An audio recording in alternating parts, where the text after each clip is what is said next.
नमस्कार दोस्तों, जैसा कि आप स्क्रीन पर देख सकते हैं, असम राइफल के अंदर टेक्निकल और ट्रेड्समैन के लिए 215 पदों पर वैकेंसी आई है। इसके एप्लीकेशन फॉर्म 22 फरवरी 2025 से शुरू हो चुके हैं और एप्लीकेशन की लास्ट डेट 22 मार्च 2025 है। टोटल वैकेंसी 215 है, जो कई सारे अलग अलग पोस्ट में डिवाइड हैं, जिसमें सफाई कर्मचारी, religious teacher, radio mechanic, lineman, engineer equipment mechanic, electrician mechanic vehicle, recovery vehicle mechanic समेत कई सारे पद शामिल हैं। आइए दोस्तों, आज डिटेल में जानते हैं कि इन सभी के लिए क्वालिफिकेशन क्या मांगी गई है, आपकी एज क्या होनी चाहिए, एग्जाम पैटर्न कैसा होता है और इसका सिलेबस क्या है। आइए दोस्तों, सबसे पहले बात करते हैं कि इसमें आपकी एज क्या मांगी गई है। दोस्तों, यहाँ पर सभी पोस्ट के लिए अलग अलग एज लिमिट है, लेकिन आज इस वीडियो में मेनली 3 पोस्ट के बारे में बात करेंगे, जिसमें सफाई कर्मचारी, रिलीजियस टीचर और प्लम्बर शामिल है। दोस्तों, अगर आप सफाई कर्मचारी के लिए अप्लाई करना चाहते हैं तो सफाई कर्मचारी के लिए सबसे ज़्यादा पोस्ट आई हैं और कुल मिलाकर 70 पोस्ट सफाई कर्मचारी के लिए ही आई हैं। इसके अलावा सफाई कर्मचारी के लिए एज लिमिट 1 जनवरी 2025 को 18 से 23 साल के बीच होनी चाहिए, लेकिन यहाँ पर एक कंडीशन है और वो ये है कि सफाई कर्मचारी के लिए केवल लड़के ही अप्लाई कर सकते हैं, लड़कियाँ सफाई कर्मचारी के लिए अप्लाई नहीं कर सकती हैं। इसके अलावा अगर मैं क्वालिफिकेशन की बात करूँ तो सफाई कर्मचारी के लिए केवल 10th क्लास कंप्लीट होनी चाहिए, तो फिर आप इसके लिए अप्लाई कर सकते हैं। इसके अलावा दोस्तों, सभी पोस्ट में एज रिलैक्सेशन भी दिया जाता है, जैसे कि अगर आप SC/ST कैटेगरी से बिलोंग करते हैं तो फिर आपको 5 साल एक्स्ट्रा दिए जाएंगे। इसका मतलब ये है कि अगर आप सफाई कर्मचारी के लिए अप्लाई कर रहे होंगे और अगर आप SC/ST कैटेगरी से बिलोंग करते हैं तो फिर आपके लिए मैक्सिमम एज लिमिट 23 साल की जगह 28 साल होगी और आप 28 साल की उम्र तक सफाई कर्मचारी के लिए अप्लाई कर सकते हैं। इसी तरह से अगर आप OBC कैटेगरी से बिलोंग करते हैं तो फिर आपको 3 साल एक्स्ट्रा दिए जाएंगे। ऐसे ही बाकी और भी कैटेगरीज हैं जिनमें एज में रिलैक्सेशन दिया जाता है, आप टेबल में देख सकते हैं। आइए दोस्तों, अब बात करते हैं कि इसका सिलेक्शन प्रोसेस कैसा होता है। दोस्तों, सभी पोस्ट के लिए सिलेक्शन प्रोसेस सेम होता है, भले ही आप सफाई कर्मचारी के लिए अप्लाई कर रहे हों, रिलीजियस टीचर के लिए अप्लाई कर रहे हों या फिर बाकी किसी भी पोस्ट के लिए अप्लाई क्यों ना कर रहे हों। बस कुछ पैरामीटर डिफरेंट होते हैं, उन्हें हम डिटेल में आगे जानेंगे। दोस्तों, इसका सिलेक्शन प्रोसेस 3 स्टेज में होता है। पहली स्टेज में PET, PST और स्किल टेस्ट होता है। दूसरी स्टेज पर रिटन टेस्ट होता है और तीसरी स्टेज पर फाइनली DME और RME होता है। दोस्तों, PST के अंदर आपकी हाइट 170 सेंटीमीटर होनी चाहिए और आपकी चेस्ट 80 सेंटीमीटर होनी चाहिए और एक्सपेंड करने के बाद यानी कि फुलाने के बाद 85 सेंटीमीटर होनी चाहिए। इसके अलावा दोस्तों, अगर आप गढ़वालीस, कुमाऊनीस, गोरखास, डोगरास या मराठास हैं या फिर कुछ पर्टिकुलर स्टेट से बिलोंग करते हैं, जैसे कि असम, नागालैंड, मणिपुर, मिजोरम वगैरह वगैरह, तो फिर आपके लिए हाइट 165 सेंटीमीटर होगी और चेस्ट 78 सेंटीमीटर होगी और एक्सपांड करने के बाद 83 सेंटीमीटर होगी।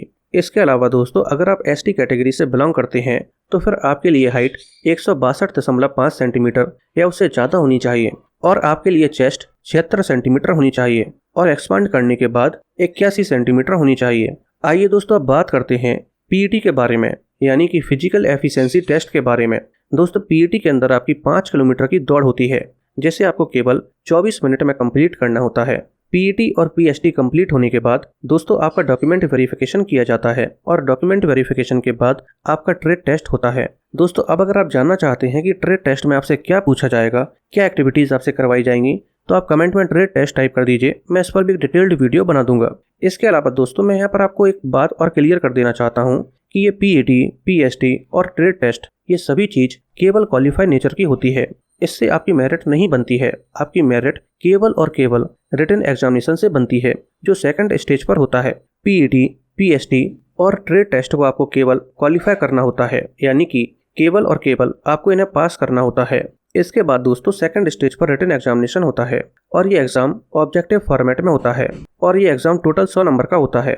इसके अलावा अगर आप जनरल या फिर EWS कैटेगरी से बिलोंग करते हैं तो फिर आपको 100 में से 35 नंबर लाने होंगे इस एग्ज़ाम को पास करने के लिए, और अगर आप SC/ST OBC कैटेगरी से बिलोंग करते हैं तो फिर आपको 100 में से 33 नंबर लाने होंगे इस एग्ज़ाम को पास करने के लिए, लेकिन मेरिट में आने के लिए आपको ज़्यादा से ज़्यादा नंबर लाने होंगे।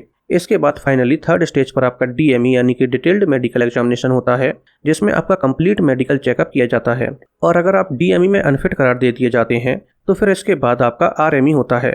RME यानी कि रिव्यू मेडिकल एग्जामिनेशन, और अगर आप इसमें भी अनफिट करार दे दिए जाते हैं तो फिर आपको फाइनली बाहर कर दिया जाता है। इसी तरह से दोस्तों अगर आप रिलीजियस टीचर के लिए अप्लाई करते हैं तो फिर आपकी एज 18 से 30 साल के बीच होनी चाहिए।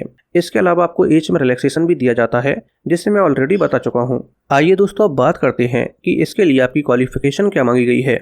दोस्तों अगर आप रिलीजियस टीचर के लिए अप्लाई करना चाहते हैं तो फिर आपने संस्कृत से ग्रेजुएशन कंप्लीट की हो या फिर हिंदी से ग्रेजुएशन कंप्लीट की हो तो फिर आप रिलीजियस टीचर के लिए अप्लाई कर पाएंगे। सिलेक्शन प्रोसेस की बात करें तो सेम 3 स्टेज होती हैं। पहली स्टेज पर पीईटी, पीएसटी, डॉक्यूमेंट वेरिफिकेशन और ट्रेड टेस्ट होता है। दूसरी स्टेज पर रिटन एग्जामिनेशन होता है और तीसरी स्टेज पर डीएमई और आरएमई होता है। रिलीजियस टीचर के लिए सारी चीजें सेम है जो सफाई कर्मचारी के लिए थी, बस पीएसटी थोड़ा सा डिफरेंट है, उसे जान लेते हैं। दोस्तों इसका पीएसटी सफाई कर्मचारी से थोड़ा सा अलग है, इसलिए इसे थोड़ा सा डिटेल में जानेंगे। इसमें आपकी हाइट 170 सेंटीमीटर या उससे ज़्यादा होनी चाहिए और आपकी चेस्ट 80 सेंटीमीटर होनी चाहिए और एक्सपांड यानी कि फुलाने के बाद 85 सेंटीमीटर होनी चाहिए। इसके अलावा अगर आप गढ़वालीस, कुमाऊनीस, मराठास, डोगरास कैटेगरी से बिलोंग करते हैं या फिर किसी पर्टिकुलर स्टेट से बिलोंग करते हैं जिसमें कश्मीर, वैली, लेह लद्दाख और नॉर्थ ईस्टर्न स्टेट्स आ जाते हैं तो फिर आपके लिए हाइट 165 सेंटीमीटर होगी और चेस्ट 78 सेंटीमीटर होगी और एक्सपांड करने के बाद 83 सेंटीमीटर होगी। दोस्तों बाकी सभी चीज़ें एकदम सेम हैं जो सफाई कर्मचारी के लिए थी। बस आपको इस बात का विशेष ध्यान रखना होगा कि रिलीजियस टीचर के लिए जो वैकेंसी आई है वो केवल 3 है और तीनों वैकेंसी आप टेबल में देख सकते हैं वो केवल जनरल कैटेगरी में ही आई है और ये तीनों ही वैकेंसी केवल लड़कों के लिए ही आई हैं, यानी कि मेल कैंडिडेट्स के लिए ही आई हैं। लड़कियां इस पोस्ट के लिए एलिजिबल नहीं हैं। इसके अलावा दोस्तों अगर आप प्लम्बर के लिए अप्लाई करना चाहते हैं तो फिर आपकी एज 18 से 23 साल के बीच होनी चाहिए। इसमें भी आपको एज में रिलैक्सेशन दिया जाता है। इसके अलावा अगर क्वालिफिकेशन की बात करें तो आपकी केवल 10th क्लास कंप्लीट होनी चाहिए और आपके पास प्लम्बर ट्रेड में सर्टिफिकेट होना चाहिए। इसके अलावा दोस्तों यहाँ पर भी सिलेक्शन प्रोसेस में 3 स्टेज होती हैं जो सफाई कर्मचारी में होती थी और सभी चीज़ें भी एकदम सेम है जो सफाई कर्मचारी के लिए थी। बस आपको इस बात का ध्यान रखना है कि प्लम्बर के लिए केवल 13 वैकेंसी आई हैं, जैसे आप टेबल में देख सकते हैं, और ये 13 वैकेंसी किस कैटेगरी में आई हैं इसे भी आप देख सकते हैं। इसके अलावा दोस्तों यहाँ पर आपको एक बात का और विशेष ध्यान रखना होगा कि ये सभी वैकेंसी केवल मेल कैंडिडेट्स यानी कि लड़कों के लिए ही आई हैं, लड़कियां इसके लिए एलिजिबल नहीं हैं। आइए दोस्तों फाइनली बात करते हैं कि अगर आपका फाइनल सिलेक्शन हो जाता है तो फिर आपकी सैलरी क्या होगी।